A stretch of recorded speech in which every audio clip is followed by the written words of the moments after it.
السلام عليكم ورحمة الله وبركاته. إن الحمد لله نحمده ونستعينه ونستهديه ونستغفره ونعوذ بالله من شرور أنفسنا ومن سيئات أعمالنا. من يهده الله فلا مضل له ومن يضلل فلا هادي له.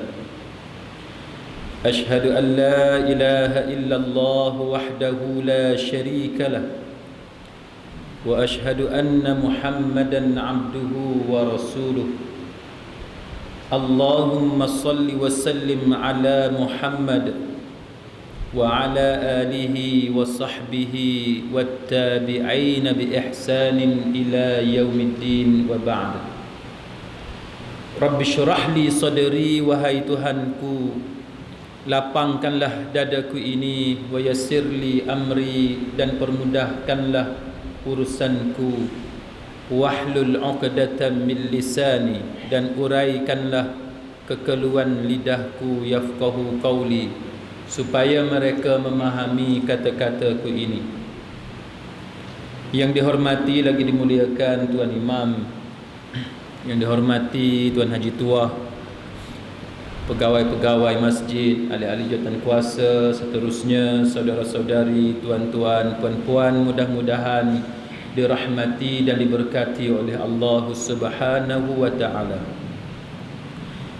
Di dalam surah Al-Anbiya ayat yang pertama hinggalah ayat yang ketiga, Allah Taala berfirman, A'udzu billahi minasy syaithanir rajim. Iqtaraba lin-nasi hisabuhum wa hum fi ghaflatin mu'ridun. Telah hampir datangnya kepada manusia hari perhitungan amalnya, sedangkan mereka berada dalam keadaan lalai, tidak menghiraukan persediaan baginya. Ma ya'tihim min dzikrin min rabbihim muhdatsin illa istama'uhu wa hum yal'abun. Tidak datang kepada mereka itu sebarang peringatan yang diturunkan dari Tuhan mereka lepas satu-satu diturunkan oleh Tuhan, melainkan mereka itu memasang telinga mendengarnya sambil mereka mempermain-mainkan peringatan daripada Tuhan mereka. Lahiyatan qulubuhum wa asarrun najwa alladhina zalamu hal hadha illa basharun mithlukum afatatuna as-sihra wa antum tubsirun.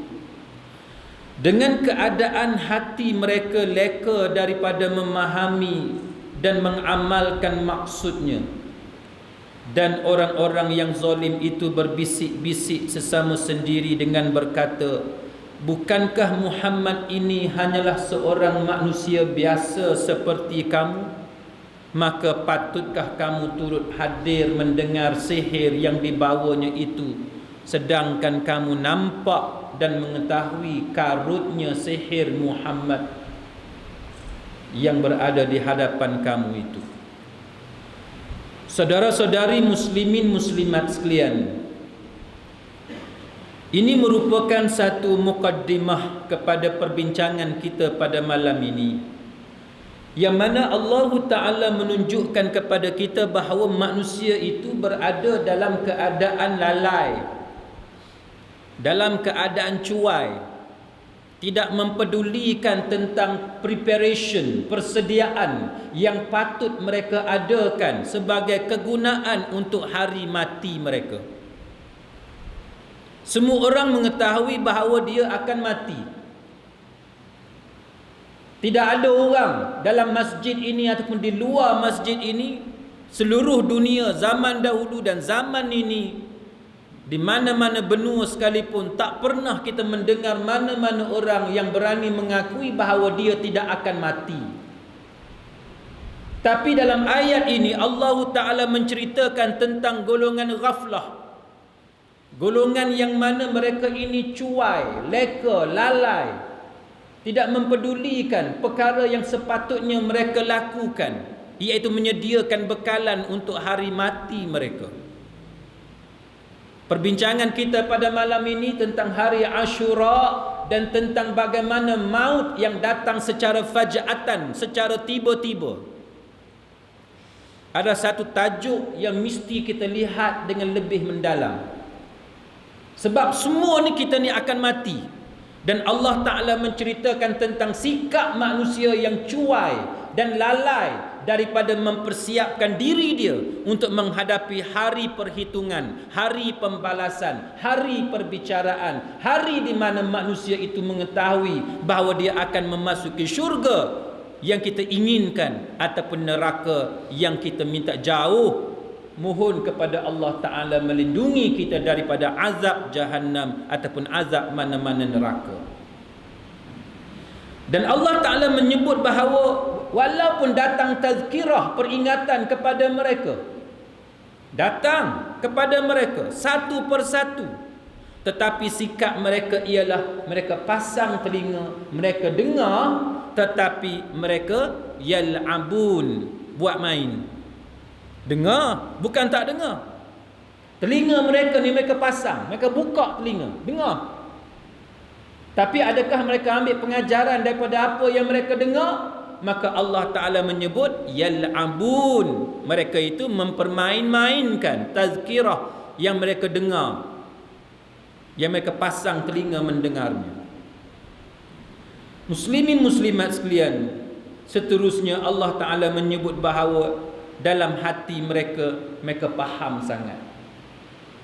Dan mereka ni berbisik-bisik duk cakap bahawa Muhammad ni tukang sihir. Patutkah kita dengar benda karut yang datang daripada manusia yang bernama Muhammad? Dia tu manusia yang sama seperti kita. Saudara-saudari muslimin muslimat sekalian, maka untuk membicarakan tentang soal mati ni, tuan-tuan sekalian, maka saya nak bawa sebagai mukaddimah permulaan kepada apa yang disebut dalam satu hadis, tetapi hadis ini bukanlah hadis sahih, bukanlah hadis dhaif, tetapi hadis ini kita sebut sebagai hadis la aslalahu ataupun la isnadalahu. Tidak ada asal baginya, tak ada perawi, tidak ada orang yang meriwayatkan hadis ni. Tetapi ini sebagai permulaan kepada perbincangan kita yang kita nak sebut pada malam ini. Muslimin muslimat sekalian, terdapat satu hadis yang disebut oleh para ulama hadis sebagai hadis yang la aslalahu, hadis yang tak ada asal. Tak ada orang yang meriwayatkan hadis ni, tapi dia ada kaitan dengan banyak hadis-hadis yang sahih yang kita akan cerita. Apa dia hadis tu, tuan-tuan? Dia kata ya'ti zamanun ala ummati. Dia kata akan tiba satu zaman yang mana zaman tu akan datang menemui umatku. Ni yang kata hadis la aslalahu ni, yang mana hilangnya khusyuk hati mereka ni. Al-khusyuk, khusyuk tu hilang, pergi, meninggalkan umatku. Akan tiba zaman tu. Wa ya'ti zamanun yakthuru fihi mautul faja'ah. Akan tiba dan zaman itu akan datang zaman itu kepada umatku yang mana banyaknya berlaku kematian secara mengejut, kematian secara mendadak. Ini poin penting yang saya nak cerita malam ni. Sebab apa, tuan-tuan? Sebab banyaknya kejadian mati secara mendadak, faja'atan, secara mendadak, mengejut. Maksud faja'atan secara mengejut ni, maknanya kita tak ada buat apa-apa. Kalau sakit tu kita tak panggil mati mengejut, kita sakit pelan-pelan kan. Lepas minggu baru mati, lepas sebulan baru mati, kadang-kadang 2-3 tahun sakit, lepas tu baru mati. Yang tu bukannya mati secara faja'atan. Mati secara faja'atan ni maknanya kita elok keluar rumah, tiba-tiba berlaku kemalangan, mati mengejut. Ataupun kita elok duduk kat rumah sebagaimana yang berlaku kepada seorang pegawai penguatkuasa kan di Pahang. Duduk elok-elok dengan isteri, dengan anak, berehat-rehat waktu tengah hari. Isteri suruh gantung langsir, tiba-tiba orang panggil. Kita tahu tak kita nak mati masa tu? Kita tak tahu. Kita tak tahu. Tiba-tiba kita keluar, kita jemput orang tu masuk rumah, orang tu tembak kita. Itu yang dipanggil sebagai mati secara faja'atan, mati mengejut. Kita naik bas, elok-elok bas punyalah besar. Tiba-tiba bas yang besar tu kemalangan, jatuh gaung, mati 20 orang, mati 5 orang, mati 30. Kadang-kadang satu bas pun boleh mati, bergantung kepada jenis kemalangan. Itu yang kita nak cerita ni. Tapi kita mula dulu dengan hadis yang bukan hadis sebenarnya. Kita mula yang tu dulu. Lepas tu dia kata wa ya'ti zamanun, kemudian datang pula satu zaman. Yang kata zaman ni, yang kata zaman ni, apa benda yang berlaku zaman ni, iaitu banyaknya apa yang disebut sebagai az-zalazil, iaitu berlakunya banyak gempa. Kemudian datang pula satu zaman di mana orang Islam ni, dia kata dia hanya bagi salam kepada orang hak dia kenal sahaja. Orang dia tak kenal, dia tak bagi salam. Kita biasa tengok tak? Kita duduk kat luar, kalau orang kita kenal, Assalamualaikum. Ya. Patutnya bagi salam elok-elok, Assalamualaikum, tapi biasalah orang Melayu, Assalamualaikum. Pasal apa? Sebab dia kenal.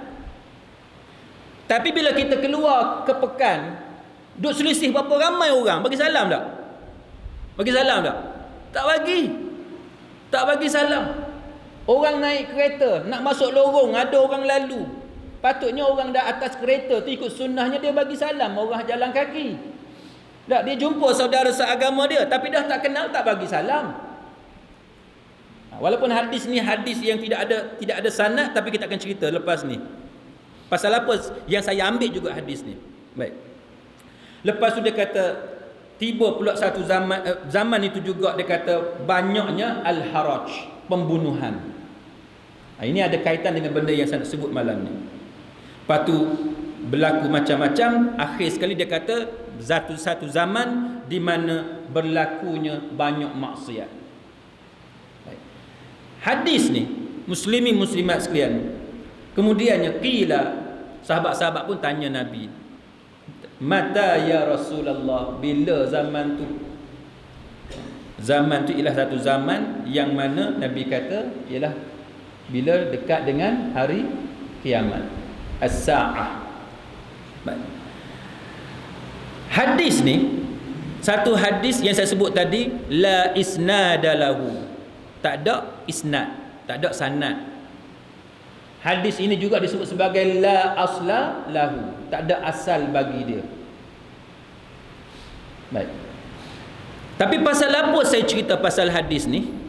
Sebabnya walaupun hadis ni la isnada lahu ataupun hadis ni la asla lahu, tapi hadis ni sebenarnya bila kita potong-potong dia ada hadis lain yang bunyi lebih kurang sama, tapi hadis tu bukan hadis la asla lahu, tapi hadis tu ada yang sahih, ada yang hasan. Bagi siapa yang baru dalam bidang hadis, saya nak cerita sedikit supaya tuan-tuan boleh beza apa yang dimaksudkan sebagai hadis la asla lahu dan sebagainya. Baik, muslimin muslimat sekalian, hadis ni bila disebut la asla lahu, hadis yang tak ada asal dia, ataupun la isnada lahu ni, yang tidak ada isnad, sebenarnya istilah ni, terma ni berbeza di antara ulama zaman dulu yang kita panggil al-mutaqaddimin dengan ulama hak kemudian al-mutaakhirin. Ulama mutaakhir ni dia lain istilah dia. Bila dia guna istilah ni, dia maksud dia lain, tapi dia ada sedikit persamaan. Apa dia? Dia kata bahawa yang kata la asla lahu ni, Kalau mengikut Syekh Al-Muhaddis Tariq Iwadullah, dia kata la aslalahu ni, dia kata bahawa di kalangan para ulama dulu-dulu, ahli hadis salaf ni, dia kata menafikan adanya sanad, akan tetapi yang dimaksudkan mereka ialah nafi kepada hadis itu asal untuk dibuat rujukan. Sanad tu ada, sanad ada, tapi ulama hadis zaman kemudian ni, bila dia kata la aslalahu, maknanya sanad tak ada, ataupun la isnadalahu, maknanya sanad tak ada. Tapi kalau ulama yang dulu, puak-puak al-mutaqaddimin ni, hak dulu-dulu ni, bila dia kata la aslalahu ataupun la isnadalahu ni, sebenarnya hadis tu ada sanad, ada perawi dia. Tetapi kerana perawi tu tidak kuat, sanad tu tak kuat, tak boleh dijadikan hujah, ada masalah, maka sebab itu disebut la aslalahu ataupun la isnadalahu, maknanya tidak ada sanad yang kuat yang boleh dipegang, boleh dijadikan hujah, boleh dijadikan dalil. Itu lebih kurang yang saya boleh cerita kepada tuan-tuan sekalian. Tapi sebab malam ni kita bukan nak mengaji benda ni, saya cerita secara ringkas sahaja benda tu, supaya tuan-tuan, bila tuan-tuan dengar, tuan-tuan dah ada basic idea. Ada basic idea, maknanya bila dengar perkataan la aslalahu ataupun la isnadalahu, sebenarnya kita tahu bahawa dia ada penggunaan yang berbeza antara ulama hadis zaman dulu dengan ulama hadis zaman sekarang. Okey, boleh setakat tu lah. Baik. Soalannya, kenapa saya memetik hadis ini walaupun hadis ini disebut sebagai la aslalahu ataupun la isnadalahu? Kerana hadis ni, sebahagian ulama mengatakan bahawa walaupun hadis ni la isnadalahu ataupun la aslalahu, tapi dia kata berkemungkinan hadis ni boleh muncul kerana ada khatib, ada penceramah, ada ahli-ahli agama. Bila dia bercakap tentang agama, dia memetik maksud hadis, dia campur sekali, menyebabkan orang hak dengar ni, dia kata tu hadis, satu hadis. Sebenarnya yang satu hadis yang kita dengar tu sebenarnya ialah mafhum daripada beberapa potong hadis yang berbeza. Tapi orang yang berceramah, orang yang bagi syarahan tu, dia cakap sekali lalu, menyebabkan orang yang dengar tu, dia merasakan seolah-olah ungkapan tu datang daripada satu hadis. Tu apa dia, muslimin muslimat sekalian? Apa dia? Contohnya ialah bila para pengkaji mereka mengatakan bahawa kerana sebenarnya terdapat beberapa hadis yang sahih sebenarnya, tapi dia potongan-potongan. Apa dia potongan-potongan tu? Contohnya potongan yang pertama, hadis Abi Hurairah, an Abi Hurairah, hadis yang diriwayatkan oleh Abu Hurairah. Apa dia? Bahawa dia kata anna Rasulullah sallallahu alaihi wasallam qala, bahawa nabi kita ataupun Rasulullah sallallahu alaihi wasallam telah bersabda, la taqumu saah, dia kata tidak akan terjadinya as-saah, hari kiamat itu, sehingga banyaknya berlaku al-haraj. Apa dia al-haraj? Wa mal haraj ya Rasulullah? Sahabat tanya Nabi. Qala, Nabi jawab, al-qatlu al-qatlu. Nabi kata, pembunuhan demi pembunuhan demi pembunuhan. Pembunuhan. Nak ceritanya bahawa berlaku pembunuhan. Hadis ini diriwayatkan oleh Imam Muslim. Itu yang saya sebut tadi. Kenapa saya baca juga hadis tu? Kerana para pengkaji, para scholars mengatakan bahawa berkemungkinan hadis yang la isnadalahu itu sebenarnya dia berpunca, dia datang daripada hadis-hadis, beberapa hadis, tapi dicantumkan, menyebabkan berlaku kekeliruan. Dia kata. Yang kedua, berkenaan dengan gempa bumi, yang tu kita tinggal. Yang ketiga, hadis Ibnu Mas'ud. Hadis Ibnu Mas'ud yang mengatakan bahawa antara tanda-tanda as-sa'ah, tanda-tanda asyratus saah ialah apabila seorang lelaki memberi salam kepada lelaki yang lain, tetapi dia tidak memberi salam kecuali orang yang dia kenal. Maknanya ada kan, petikan tu sama. Hadis ni tuan-tuan sekalian, hadis ini ialah hadis di dalam yang diriwayatkan oleh Imam Ahmad dan sanad dia sahih. Akan berlaku macam tu. Kita tak payah pergi tunggu lama. Sekarang ada tak sekarang? Ada tak orang kita bila dia jumpa orang tak kenal, belaga baru pun dia tak bagi salam? Kan? Dekat pasar ke, dekat pejabat ke, sebab tak kenal dia tak bagi salam. Dia bagi salam ni bila dia ada urusan dengan orang tu, baru dia bagi salam. Kalau dia kenal orang tu, baru dia bagi salam. Ada tak? Itulah yang berlaku sekarang. Dan itulah yang diriwayatkan oleh Imam Ahmad dengan sanad yang sahih, bahawa itu antara tanda-tanda berlakunya hari kiamat. Sepatutnya bagi salam ni walaupun kita tak kenal, tapi kita selisih dengan dia, kita serempak dengan dia walaupun tak kenal. Bagi salam. Sunat bagi salam, dapat pahala. Kita selisih, nampak dia depan kita, lepas tu kita selisih baru dengan dia, bagi salam, Assalamualaikum. Kita bagi salam. Kita orang Islam, kita mendoakan keselamatan kepada saudara seagama kita, walaupun kita tak mengenali dia, walaupun dia bukan rakan kita, dia bukan sahabat kita. Itu tuan-tuan sekalian. Lepas itu antaranya ialah hadis Anas radhiyallahu anhu, inna min amaratis saah, di antara amaratis saah, antara tanda-tanda as-saah ialah apabila berlakunya, banyaknya, berleluasanya mautul fajaah, berlaku kematian secara faja'atan, secara tiba-tiba.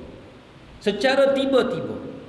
Hadis ni diriwayatkan oleh At-Tabrani dan di sisinya disebut sebagai hadis dhaif, tetapi waqala Syekhul Albani, berkata Syekh Albani, hadis ini adalah hadis hasan dan banyak pandangan-pandangan lain. Hadis ini mengikut Albani, dia kata hadis ini hasan. Berlakunya kematian secara mengejut. Dan hak lain tu kita tinggal. Jadi muslimin muslimat sekalian, ini di antara beberapa perkara yang pernah disebut oleh Nabi sallallahu alaihi wasallam. Yang kita kena tahu, kata kunci benda yang kita nak bincang malam ni ialah berlakunya kematian secara mengejut. Dan kematian secara mengejut ini pernah ditanya kepada pengurusi Lajnah Daimah lil Buhuthil Ilmiyah wal Ifta, Syekh bin Baz, tentang hadis ini. Maka Syekh bin Baz dia jawab apa tuan-tuan sekalian? Dia kata bahawa banyak sebenarnya hadis yang menunjukkan fenomena kematian secara mengejut. Dia kata banyak hadis yang menceritakan kejadian-kejadian yang berkaitan dengan mati secara mengejut. Tak kiralah mati kemalangan ke, mati dibunuh ke dan sebagainya, tapi pokok dia mati secara mengejut, yang mana ianya akan berlaku semakin banyak di akhir zaman. Tetapi Syekh bin Baz mengatakan bahawa kematian secara mengejut ini amat ditakuti oleh golongan fajir, oleh golongan yang banyak dosa, golongan fasik, orang yang banyak buat maksiat, yang banyak buat kemungkaran. Orang yang dosa ni dia takut kepada mati secara faj'atan, mati secara tiba-tiba, dia takut. Dan Syekh bin Baz mengatakan bahawa bagi orang-orang soleh, bagi orang-orang mukmin, dia tak takut. Sebab apa dia tidak takut? Kerana dia get ready dah. Dia ready. Kehidupan dia memang kehidupan yang soleh. Dia tunduk kepada Allah. Maknanya kalau berlaku kematian secara tiba-tiba, bagi dia tidak ada masalah. Kerana dia seorang yang soleh. Tapi bagi orang yang banyak dosa, dia takut. Sebab apa? Sebab dia tak bersedia. Kalau mati malam ni, Kalau mati masa tidur, sedangkan dosa dia sangat banyak, maka macam mana dia nak berhadapan dengan Allah Ta'ala? Itu dia, saudara-saudari muslimat sekalian. Maka sebab itu kita ini beruntung kalau kita menjadi seorang yang soleh, orang yang mukmin. Kita beruntung. Muslimat sekalian, 10 hari bulan Muharram yang kita nak jumpa beberapa hari lagi. Hari ni hari apa? Hari Isnin. 10 Muharram ataupun orang panggil hari Ashura. Sebutannya betulnya Ashura. Tapi kita orang Melayu ni payah nak sebut, kita sebut Ashura. Hari Ashura ataupun 10 hari-hari bulan Muharram, hari Khamis ni, sunat kita puasa.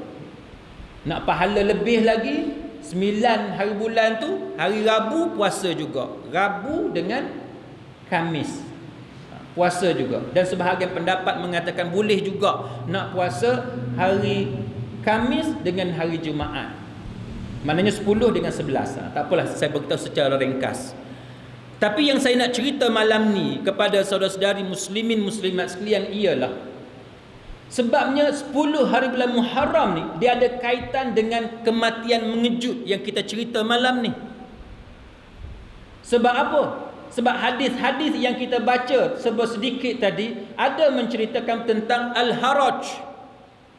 Haraj, al-qatl, pembunuhan demi pembunuhan yang akan berlaku.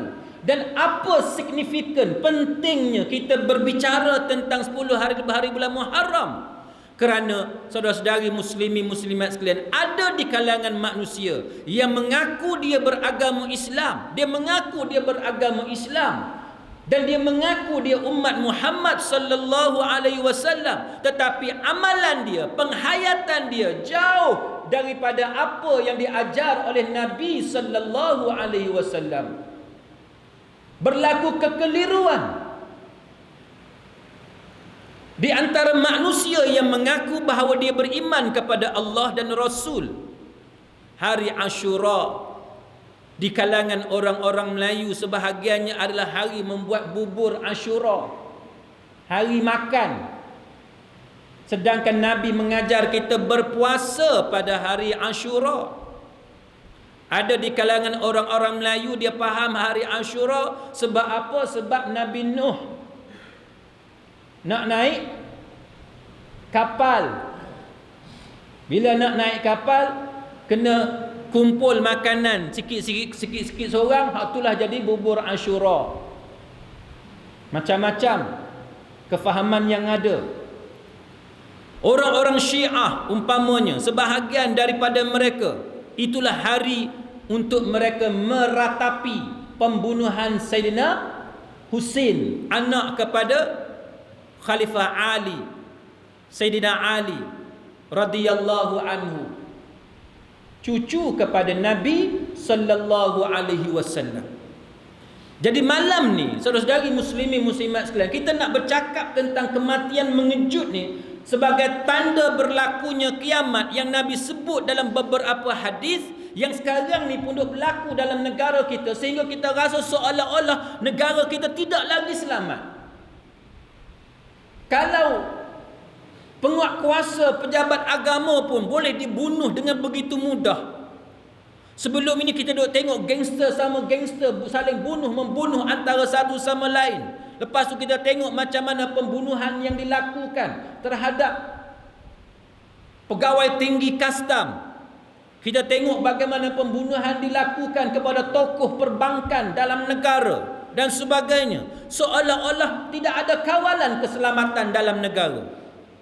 Rompak bank 450,000, bunuh macam tu sahaja kerana perempuan itu.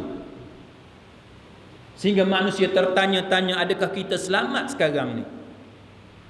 Manusia tertanya-tanya, apakah hukuman yang lebih baik daripada hukuman yang ada sekarang ni? Manusia mulai tertanya-tanya, kenapa kita tak cuba?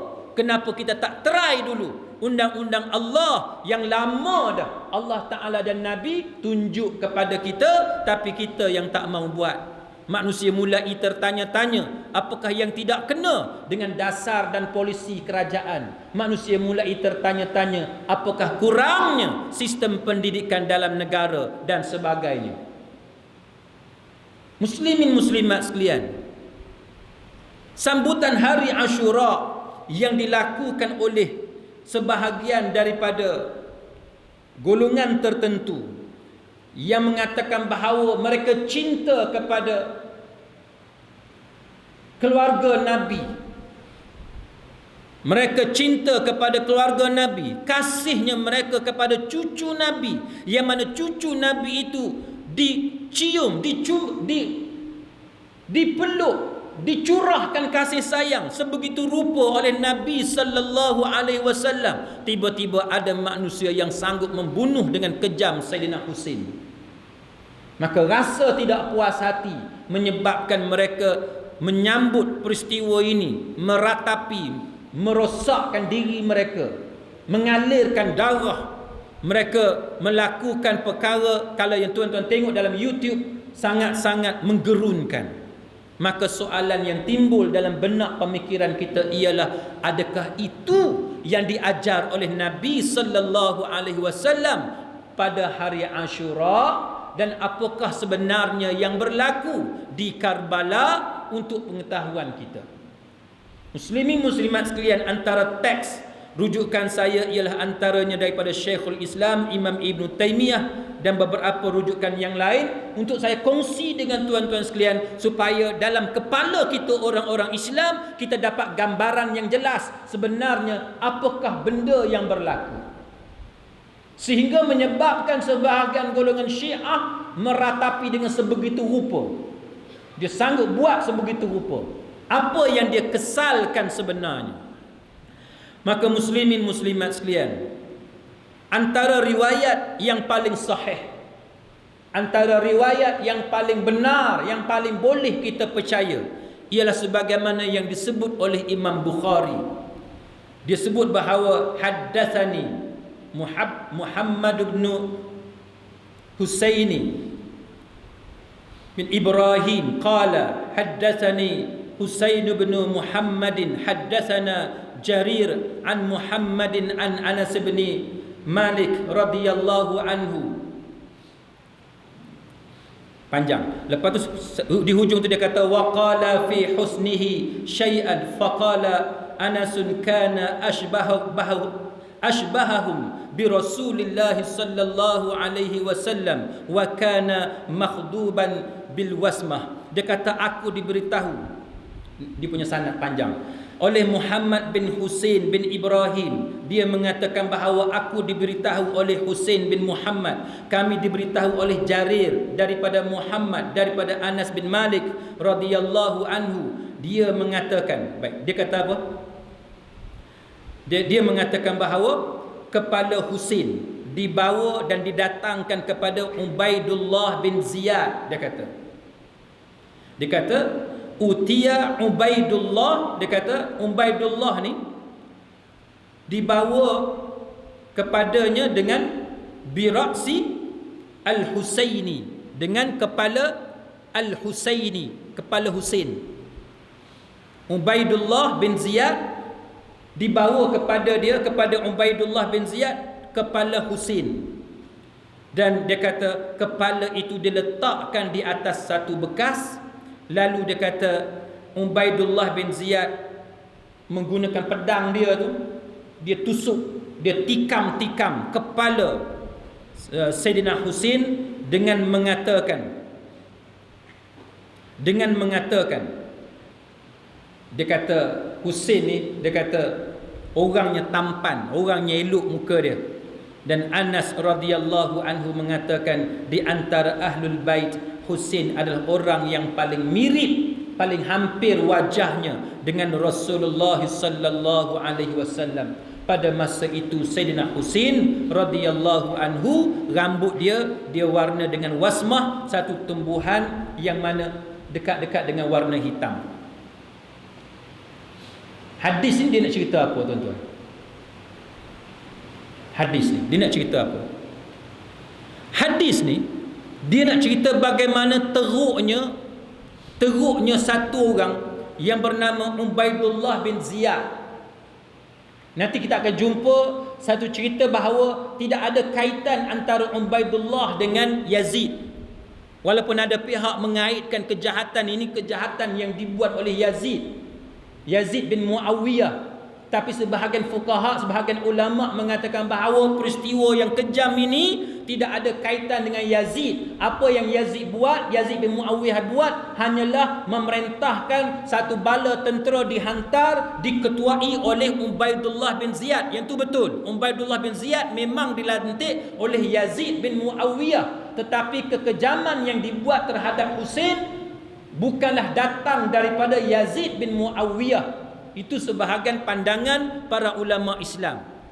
Baik, tapi yang pentingnya dalam Sahih Bukhari ni dia cerita bagaimana kepala Husain ni dibawa dan ditunjukkan kepada Ubaidullah bin Ziyad.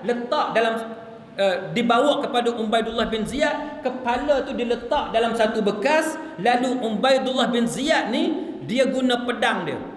Faja'ala yang kutu, dia kata maka dia menggunakan pedang dia tadi dan dia tusuk kepala Sayyidina Husain.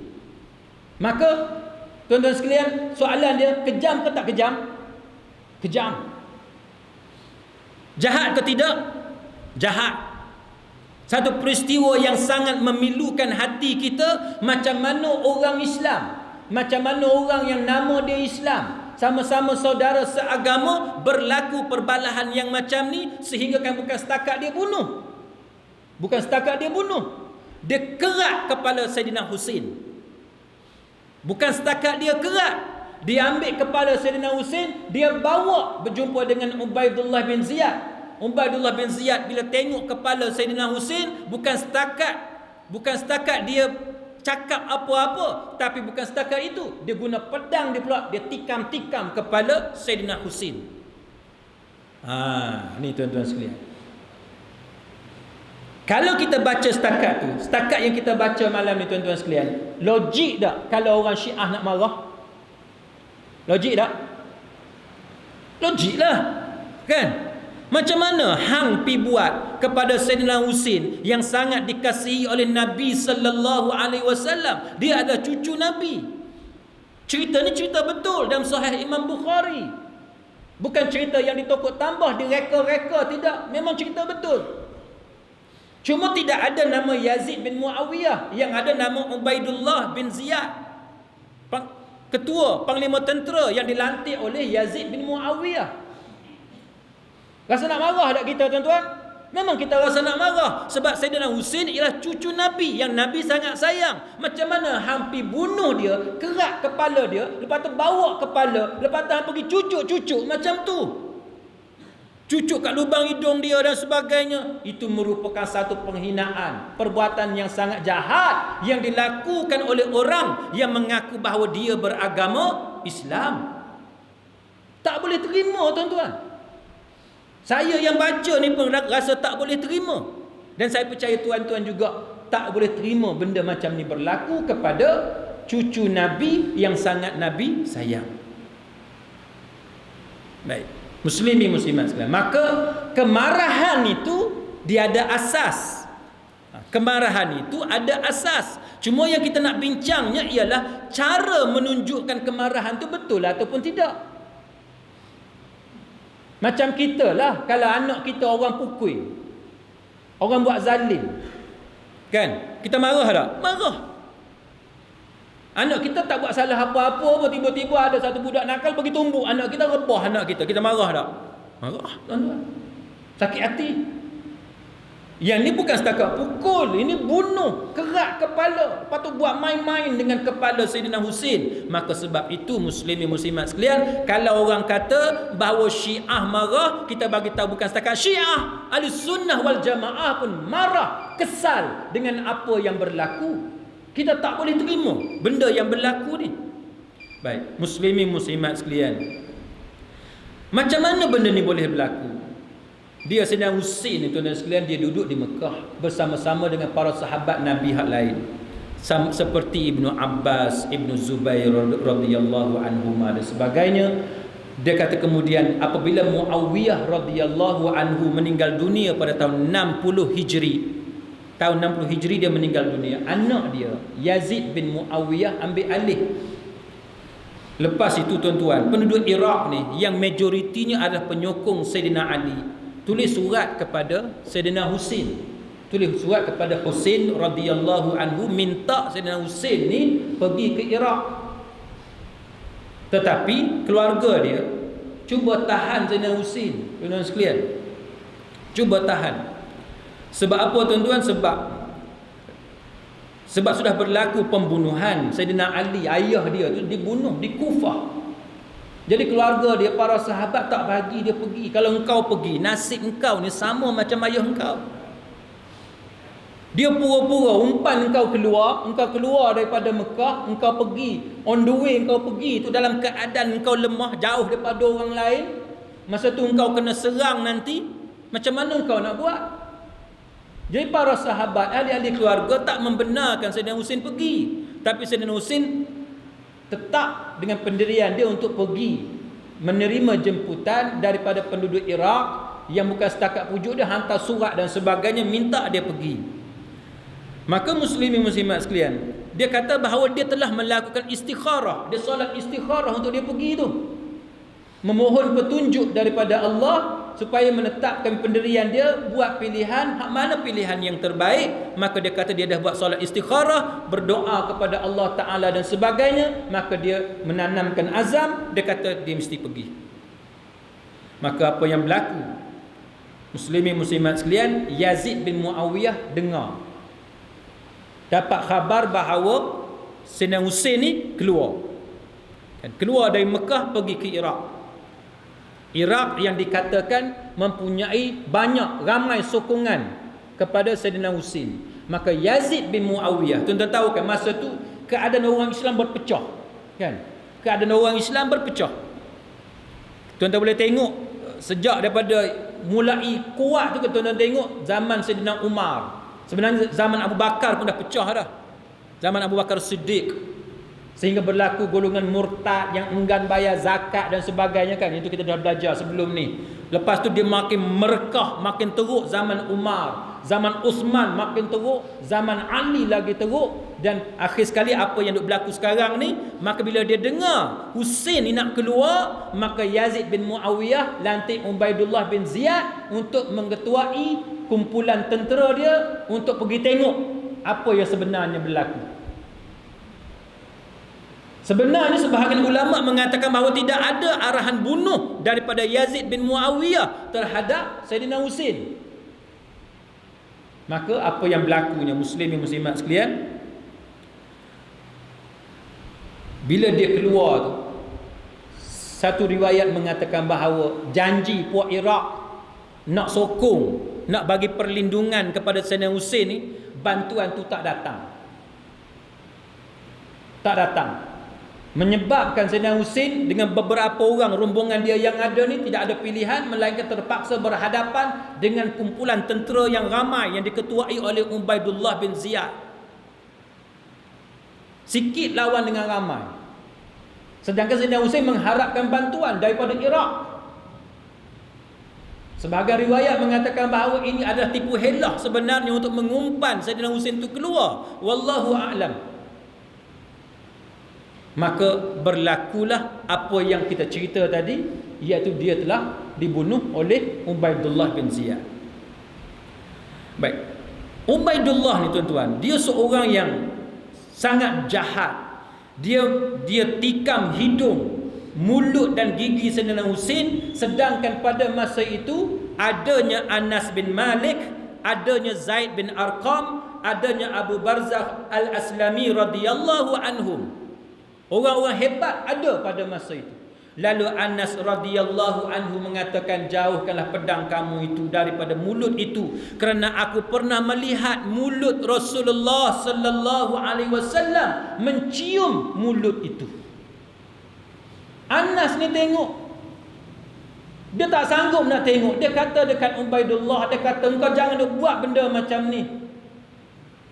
Dia duduk tikam mulut gigi tu, tuan-tuan sekalian. Engkau jangan buat benda macam ni. Aku tengok sendiri macam mana Nabi ni mulut Nabi cium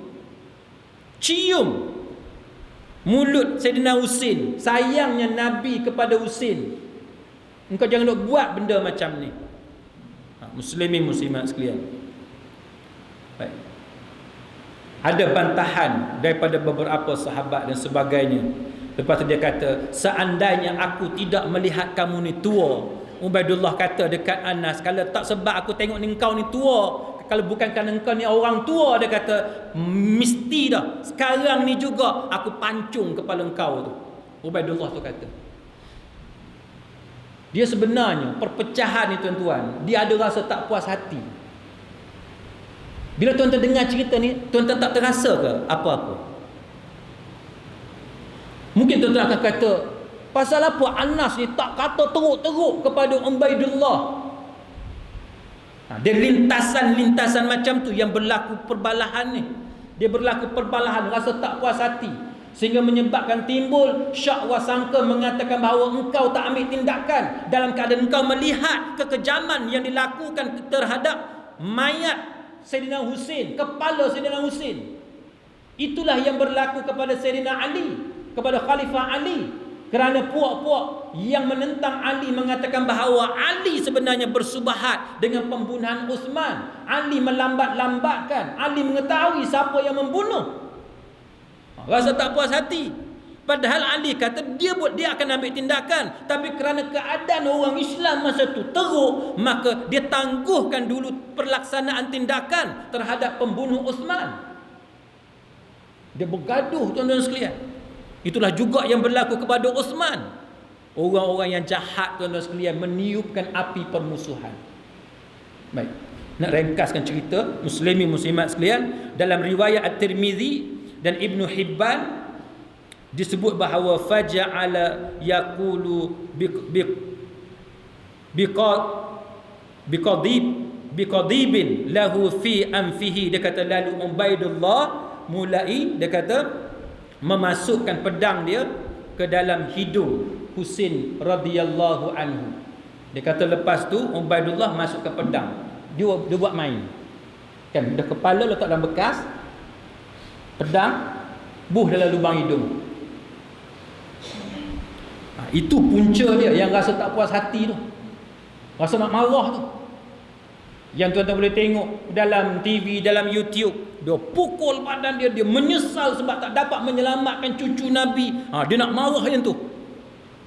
Sehingga penghinaan sebegitu rupa yang dilakukan oleh Ubaidullah dan askar-askar dia terhadap cucu Nabi yang Nabi sangat sayang. Kita dengar cerita macam ni pun kita rasa membuak-buak, rasa nak marah tuan-tuan.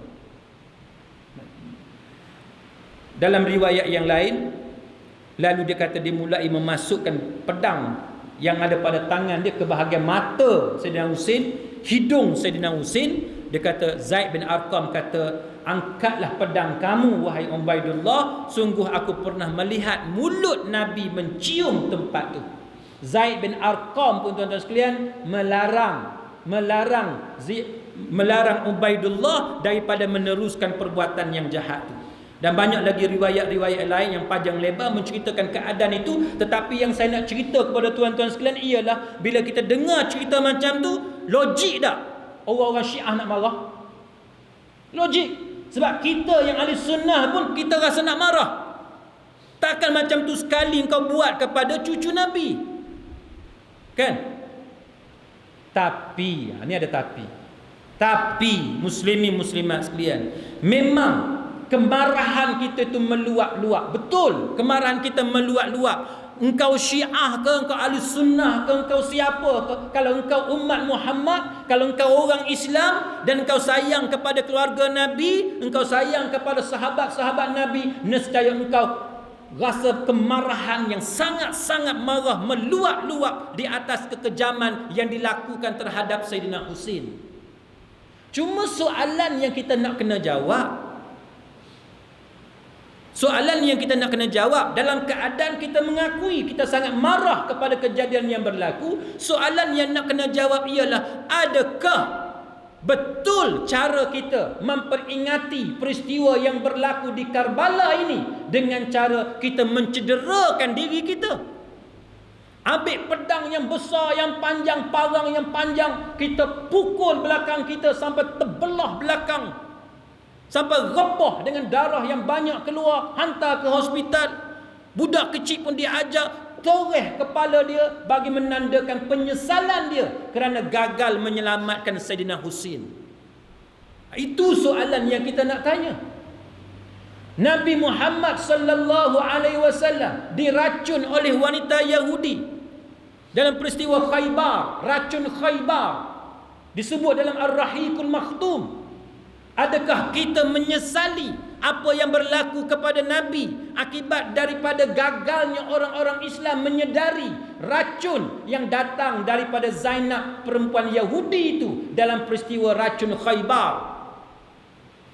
Adakah kita meratap sedangkan Nabi lebih mulia daripada Sayyidina Husin?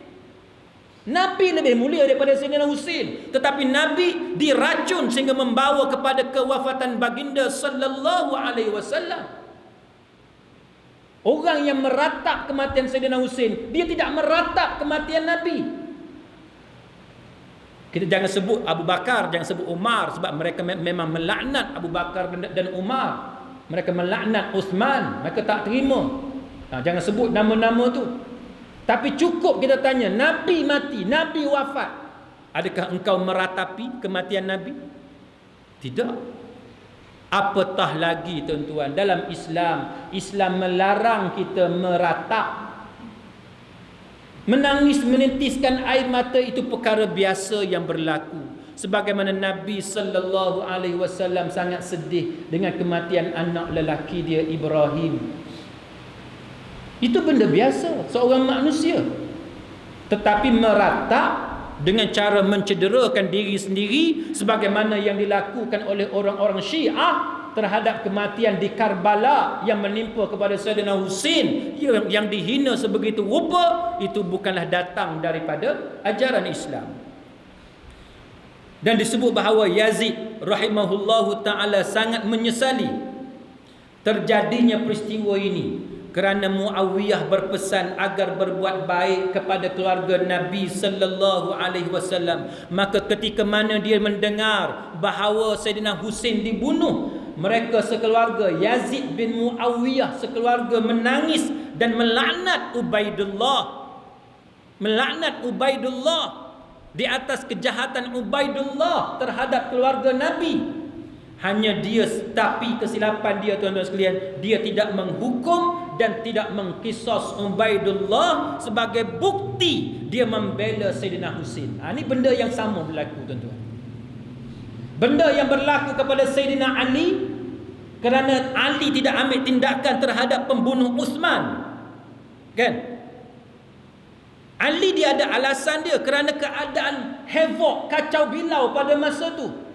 Perpecahan yang teruk yang berlaku di kalangan orang Islam dengan adu domba, laga melagakan yang dilakukan oleh golongan munafikin, menyebabkan Ali menggunakan ijtihad politik dia. Tengok keadaan siasah yang ada pada masa itu, dia berfikir lebih baik dia tangguh buat sementara.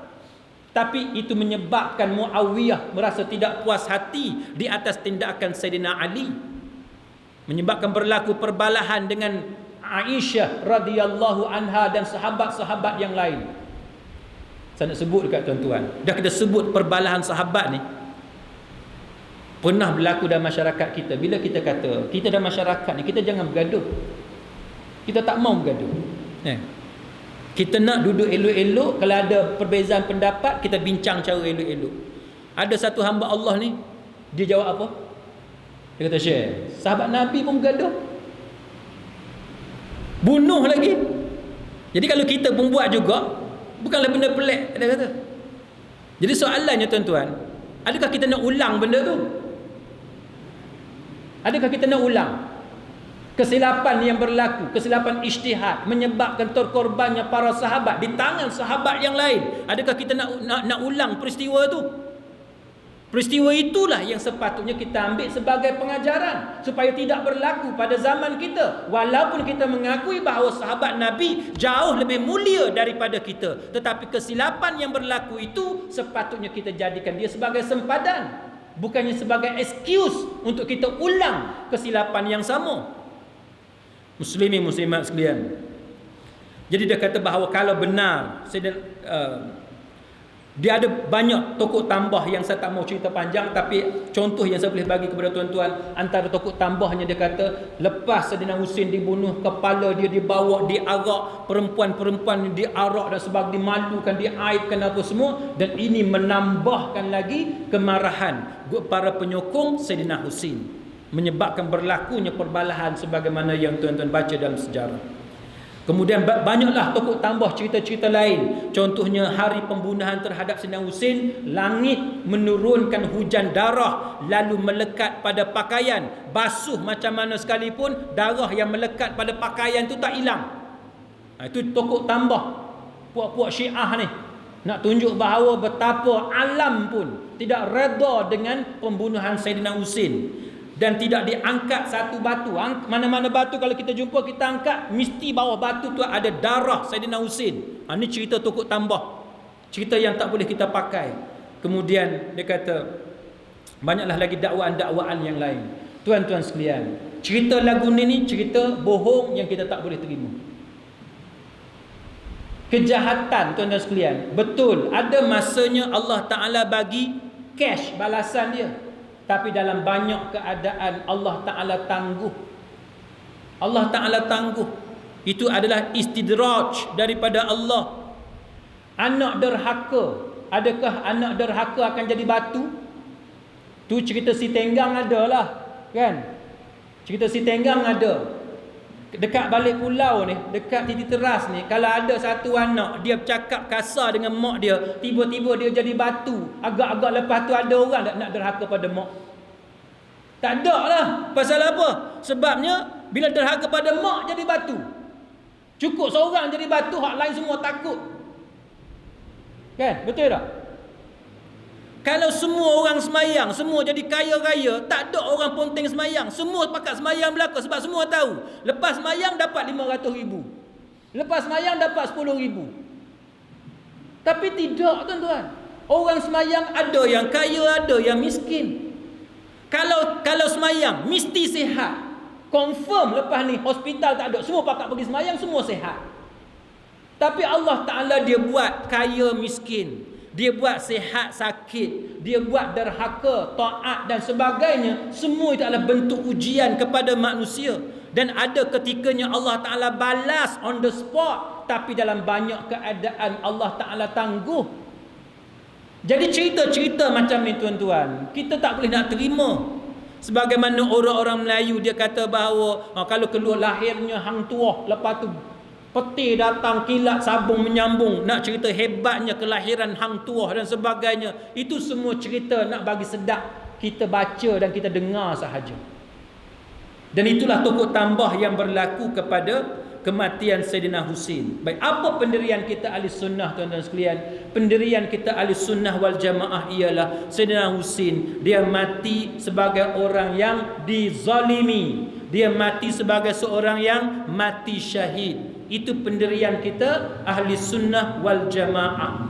Dan pendapat kita ini berada di tengah-tengah pertengahan antara dua pendapat yang ekstrim.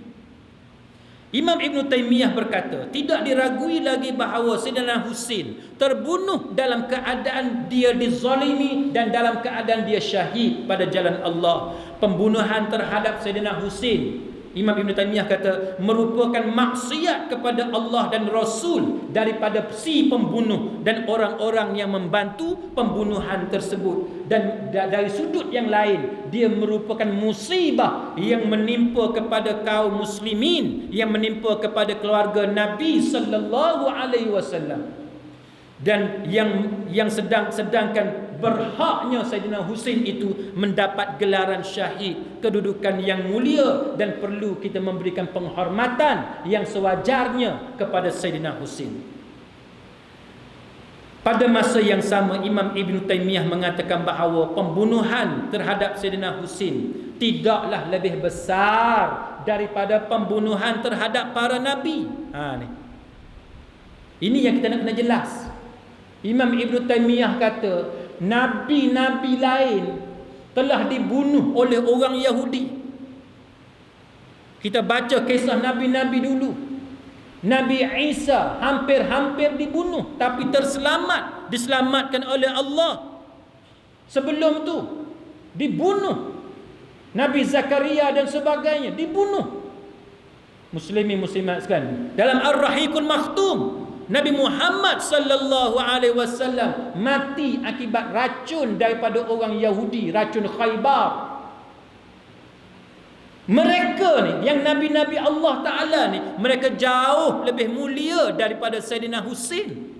Tapi kenapa golongan Rafidah ni tuan-tuan sekalian terlalu memuliakan Sayyidina Husain, memperingati kematian Sayyidina Husain, merosakkan, membinasakan diri dia, sedangkan Nabi-Nabi lain, Nabi-Nabi yang lebih mulia daripada Sayyidina Husain juga dibunuh oleh musuh Allah. Tetapi kenapa mereka tidak meratap? Itu persoalan yang Imam Ibn Taymiyah kemukakan. Dan dia kata bahawa pembunuhan terhadap para Nabi jauh lebih besar dosanya dan lebih besar musibahnya. Begitu juga pembunuhan terhadap Sayyidina Ali. Kenapa tidak diperingati pembunuhan Sayyidina Ali sebagaimana yang dia buat kepada Sayyidina Husain? Kenapa Sayyidina Husain saja? Yang bak ratapan tu kita letak kat tepi sekejap. Tapi nak ceritanya, yang dia duk meratap Sayyidina Husain ni, kenapa kematian Sayyidina Ali dia tak letak setaraf dengan kematian Sayyidina Husain? Itu antara persoalan yang dikemukakan oleh Imam Ibn Taymiyah. Maka disebut bahawa sikap ghulu, sikap melampau, mendorong mereka buat hadis-hadis palsu. Yang tu yang mereka buat, hadis-hadis palsu. Termasuklah mereka buat riwayat bahawa Nabi menyebut pembunuh Husain akan berada dalam peti yang dibuat daripada api, mendapat seksa, setengah seksa penghuni neraka dan sebagainya. Ini semua hadis-hadis palsu. Walaupun betul pembunuh Sayyidina Husain tu melakukan maksiat kepada Allah, tetapi buat hadis palsu, dosa dia besar. Dosa dia besar. Maka Imam Ibn Taymiyah kata hadis ni termasuk dalam riwayat yang berasal daripada para pendusta yang kita tak boleh terima. Golongan yang pertama, dia kata bahawa pembunuhan Sayyidina Husain ni betul. Dia kata betul, sepatutnya Sayyidina Husain dibunuh. Ini bukan pendapat kita ni. Kita di tengah-tengah antara dua pendapat. Apa dia dua pendapat tu? Pendapat yang pertama kata memang Sayyidina Husain memang patut dibunuh. Dia kata memang patut dibunuh. Sebab apa? Sebab dia kata Sayyidina Husain ni nak memecah belahkan orang-orang Islam. Maka dia menggunakan hujah man ja'akum wa amrukum ala rajulin wahid. Dia kata yuridu an yufarriqa jama'atakum faqtuluh. Dia kata jikalau ada orang yang mendatangi kamu dalam keadaan urusan kamu berada dalam satu pemimpin, lalu datang pihak yang lain hendak memecah belahkan jamaah kamu, maka bunuhlah dia. Dia guna hujah tu untuk mengatakan bahawa Sayyidina Husain memang mesti dibunuh. Baik, muslimin muslimat sekalian, sebab apa mesti dibunuh? Kerana Yazid bin Muawiyah adalah khalifah. Maka Sayyidina Husain nak jadi pemimpin menggantikan Yazid bin Muawiyah, maka dia hendaklah dibunuh. Kita bukan duduk pada pendapat itu. Golongan yang kedua kata Sayyidina Husain adalah imam yang wajib ditaati. Tidak boleh menjalankan satu perintah kecuali dengan perintah daripada Sayyidina Husain. Tidak boleh melakukan solat jamaah kecuali di belakangnya atau orang yang dia lantik, baik solat 5 waktu ataupun solat Jumaat, dan tidak boleh berjihad melawan musuh kecuali dengan izinnya dan lain dan sebagainya. Ini kelompok yang terlalu memuja Sayyidina Husain sampai diletak Sayyidina Husain pada satu makam, satu darjat yang tidak ada fakta yang benar. Jadi kita ahli sunnah wal jamaah ni duduk di tengah-tengah. Duduk di tengah-tengah tuan-tuan sekalian. Jadi muslimin muslimat sekalian, maka apa yang boleh saya sebut kepada tuan-tuan sekalian ialah yang menyebarkan cerita karut khurafat ini ialah syaitan. Syaitan manusia dan syaitan jin yang duk hasut dalam diri kita dan juga manusia-manusia ni yang memecah belahkan orang-orang Islam. Maka kita sebagai orang Islam, tuan-tuan sekalian, kita hendaklah mengelak daripada melakukan perbuatan yang macam ni. Jadi bila datang hari Ashura, tuan dan sekalian, kita kena ingat bahawa ia adalah satu hari yang Nabi sallallahu alaihi wasallam sebut disebabkan oleh orang-orang Yahudi memuliakan Nabi Musa. Nabi kata kita lebih berhak memuliakan Nabi Musa yang dimenangkan oleh Allah Ta'ala ke atas Fir'aun yang ditenggelamkan dalam belahan lautan. Maka dengan sebab itu pada masa itu bulan Ramadan belum ada lagi. Bulan Ramadan ada, pensyariatan puasa bulan Ramadan belum ada. Maka puasa pada hari Ashura pada masa itu adalah wajib. Pada masa itu adalah wajib. Tapi apabila datangnya pensyariatan wajibnya berpuasa bulan Ramadan, maka puasa hari Ashura menjadi puasa sunat. Sebahagian fuqaha menyebut dia sebagai sunat muakkadah, sunat yang hampir-hampir dengan wajib, ataupun sunat yang sangat-sangat digalakkan. Sebab apa kita berpuasa hari Ashura? Bukan tidak ada kaitan dengan Sayyidina Husin, dan manakala riwayat tentang Nabi Nuh dan sebagainya adalah riwayat yang tak dapat dipastikan kesahihan dia.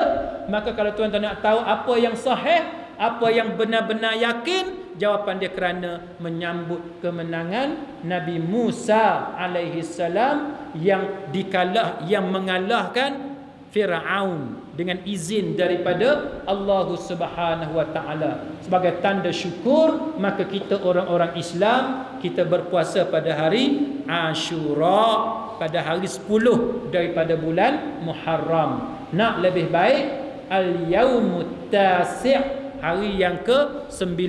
Itu bertambah pahala kita. Dalam mazhab al-Imam Syafi'i diambil langkah ihtiyat, langkah berhati-hati. Walaupun riwayat yang dipegang dalam mazhab Imam Syafi'i ada sedikit pertikaian, tetapi dalam mazhab Imam Syafi'i dia kata sunat 3 hari itu, 9, 10, 11. Maknanya Rabu, Kamis, Jumaat. Jadi tuan-tuan ada pilihan. Tapi kalau tuan-tuan nak yang betul-betul confirm, 9 dengan 10. Selain daripada tu 3 hari, 9, 10, 11, ataupun 10 dengan 11, ataupun 10 hari bulan sahaja. Tapi hak betul-betul confirmnya ialah 9 dengan 10 hari bulan Muharram. Jadi muslimin muslimat sekalian, saya nak berhenti setakat itu. Kalau tuan-tuan ada sebarang soalan daripada apa yang kita sebut tadi, ataupun ada soalan lain pun tak apalah kalau ada.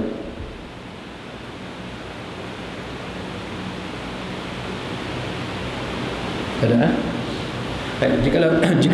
Jikalau tidak ada, sebagai penutupnya muslimin muslimat sekalian, kita tengok kepada kesimpulan daripada kisah ini, iaitu berkenaan dengan hari Ashura. Maka benda yang direka ialah tentang kesenangan pada hari Ashura, yang mana tuan-tuan sekalian bahawa sebenarnya dia kata bahawa Sayyidina Husin dibunuh dalam keadaan dizalimi dan mati syahid. Itu adalah keyakinan kita ahli sunnah wal jamaah. Itu adalah keyakinan kita ahli sunnah wal jamaah, kerana wajib bagi kita menyintai sahabat yang mulia ini. Tapi dengan syarat dia, kita wajib memuliakan sahabat yang dimuliakan, tapi syarat dia jangan melampaui batas sampai lebih daripada nabi-nabi lagi. Nabi pun dibunuh, tapi Nabi tidak diperingati sebegitu rupa.